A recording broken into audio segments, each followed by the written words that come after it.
Okay guys, if you need to search for an invoice for a customer of yours, there are a couple ways to do it within our system. I think one of the easier ways is going to be through this quick search. I have set it so the default is to look for an item, but it's just a matter of kind of coming down here, and you can either look for a transaction type transaction number, which would be if they are giving you our invoice number, you can look it up that way. Or if they are giving you a PO number, their PO number, you can click there and then you can type it in and it'll give you a second window and you'll get to see the invoice that it's that you're looking for. The other way to do it is by going into opportunities. Then you're hovering over transactions, and then you're going to hover over invoices. And instead of clicking search, because you think that's where you would find it, but unfortunately it is not. But instead, if you click here, and I guess all I can say is it sometimes takes a while.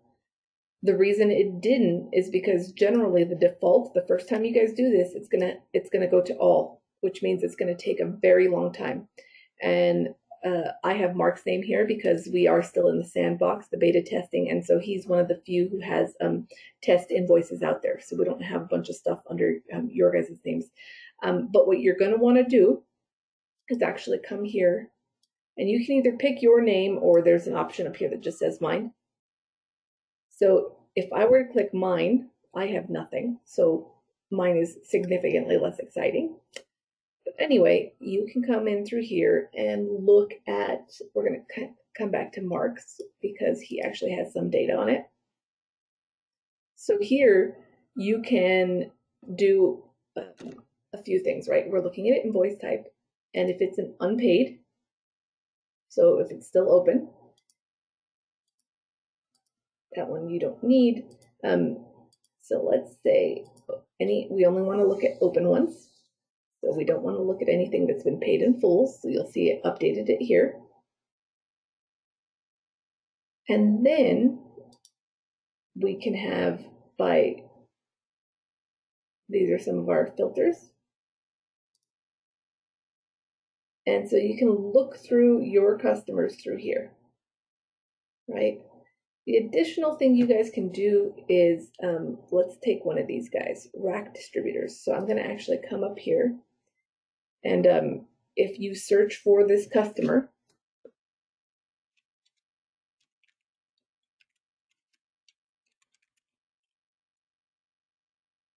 it would help if I spelled it right.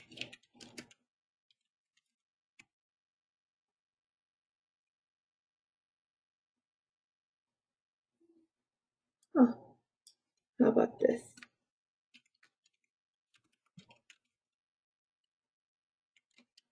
There we go.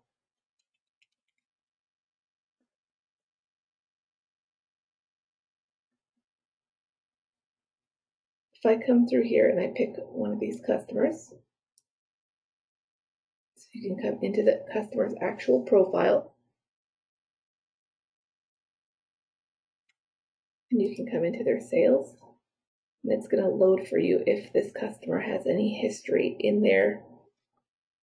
Saying that this one does not have any history. So if I come here and I come to their sub customers, and sub customers, like we've mentioned, guys, sub customers, what they really are is this is different ship to addresses, right? So I don't remember which one it is, so I'm going to take a gander. Hopefully this one's it.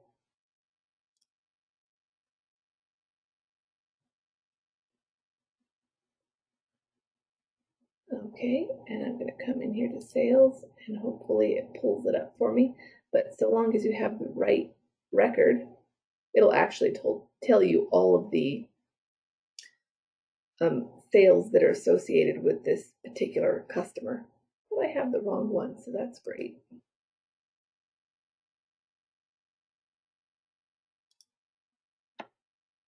Try one more for you, but you guys get the gist of what I'm doing here. You're kind of coming into that customer profile, and this is a sub customer. So the parent account is this, right? And that parent account kind of signifies where all the billing goes to and that sort of thing, right? Sub customer is strictly for the purposes of different ship to addresses. And so if I come into sales, fingers crossed, apparently I don't know how to look for one. This is a little more difficult, guys, because we have very little data in the system because we're kind of just testing it out. But anyway, this is how you would find a an invoice number, right? So it would tell you the document number, it would be hyperlinked, and then you could click on that particular document and it would let you go directly into that invoice. So because I can't find one, let's just kind of come in here. I don't know what the heck I'm doing wrong here, but if I come into, this is it. This is our internal document number. So I'm going to click on it because as you see, it's hyperlinked. But if your customer needs it, all you have to do is you can print it here, or if we already have this customer's accounting information on file, so if it was already there in our old system, that means we have it and they just need a copy, then all you have to do is click email and it'll just email it straight over to them. In this case, it's telling us that it's going to email it to Alan. If that's the right person, then you are good to go. It's just going to email it straight over to this person and nothing else needed, right? If you need to email it to someone else, you're going to want to hit print. And wait a wee bit while it downloads, and I'll show you what it looks like. Here we go. And this is what the invoice would look like for that customer. So you do what you normally do. Go ahead and save it wherever you save it on your computer and open up your email and email it to the person that is asking you for it if it wasn't that Alan person who we saw in the system.